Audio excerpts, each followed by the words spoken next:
পক্ষ থেকে একটি রিট করেছি কেন বাংলাদেশে অভিভাবকত্ব আইনের একটি ধারা যেটার মাধ্যমে সমান অধিকার দেওয়া হচ্ছে না নারী এবং পুরুষকে, সেটা কেন বৈষম্যমূলক ঘোষণা করা হবে না এবং সেটা কেন সংবিধান পরিপন্থী ঘোষণা করা হবে না। আমরা খুবই আনন্দিত, হাইকোর্ট আজকে রুল জারি করেছেন যে অভিভাবকত্ব আইন 1890 সনের ঔপনিবেশিক আমলের অভিভাবকত্ব আইনের 19 ধারাকে কেন বৈষম্যমূলক ঘোষণা করা হবে না সেই মর্মে তারা আজকে রুল জারি করেছেন। পাশাপাশি তারা একটা নির্দেশও দিয়েছেন, অন্তর্বর্তীকালীন একটি নির্দেশ দিয়েছেন মানবাধিকার কমিশন এবং মহিলা ও শিশু বিষয়ক মন্ত্রণালয় যেন আগামী 4 মাসের ভেতরে একটি প্রতিবেদন সম্পন্ন করে কোর্টের কাছে জমা দেন যে এই বিষয় নিয়ে কী ধরনের সমস্যা হচ্ছে, এই ব্যাপারে তারা যারা ক্ষতিগ্রস্ত হচ্ছে তাদের সাথে কথা বলে, অন্যান্য সব স্টেক হোল্ডারের সাথে কথা বলে একটা প্রতিবেদন তৈরি করে তারা যাতে কোর্টে জমা দেন।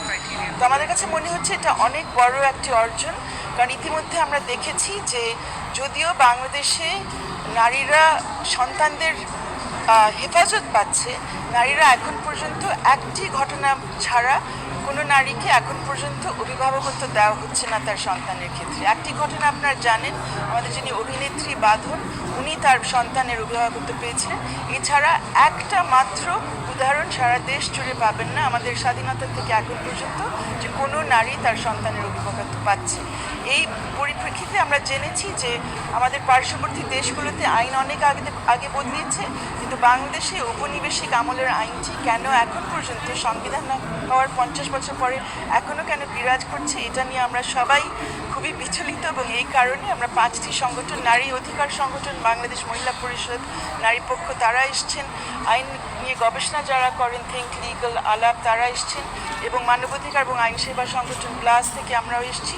আমরা সবাই মনে করেছি যে এটা খুব জরুরি ঘটনা, জরুরি বিষয়, এবং কোর্টের এই ব্যাপারে এটা তাদের নজরে নেওয়া উচিত, এবং আজকে কোর্ট এই ব্যাপারে খুব গুরুত্বপূর্ণ এই রুলটি জারি করেছে।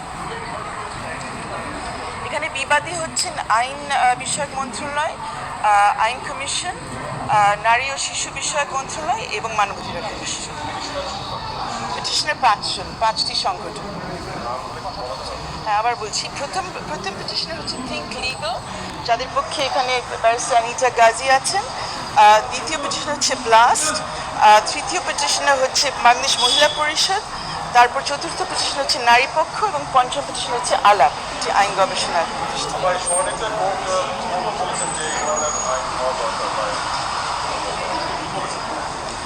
কোর্ট বলেছেন যে সময় হয়েছে যে এরকম একটা নতুন এই আইনটি আবার নতুন করে ভাবা উচিত, কারণ এখানে নারীদের অভিভাবকত্বের কোনো ব্যবস্থা নেই এবং সমান অধিকারের কোনো ব্যবস্থা নেই। সম্পূর্ণ বৈষম্যমূলক আইন, যেখানে বলা হচ্ছে যে বাবা অভিভাবক হবেনি।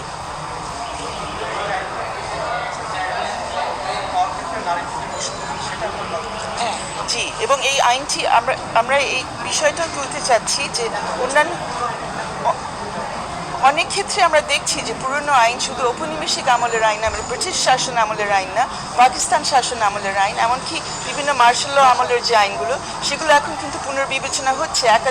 একাধিক আইন সামনে আসছে, একাধিক আইন নিয়ে চর্চা হচ্ছে, আইন পরিবর্তন হচ্ছে। কিন্তু আমাদের জন্য খুব চিন্তার বিষয় যে আইন দিয়ে নারীরা বেশি ক্ষতিগ্রস্ত হচ্ছে, যেখানে আমাদের জাতীয় পর্যায়ে নারীর অধিকার সম্পর্কে নানান ধরনের প্রতিশ্রুতি রাষ্ট্রের আছে, এই আইনটা কেন ছোঁয়া হচ্ছে না, এটা নিয়ে কেন কাজ হচ্ছে না। এই জন্য আমরা কোর্টের কাছে এসেছি যাতে এটা তাড়াতাড়ি হয়। এখন আমাদের আর দেরি করার সময় নিয়ে আসে।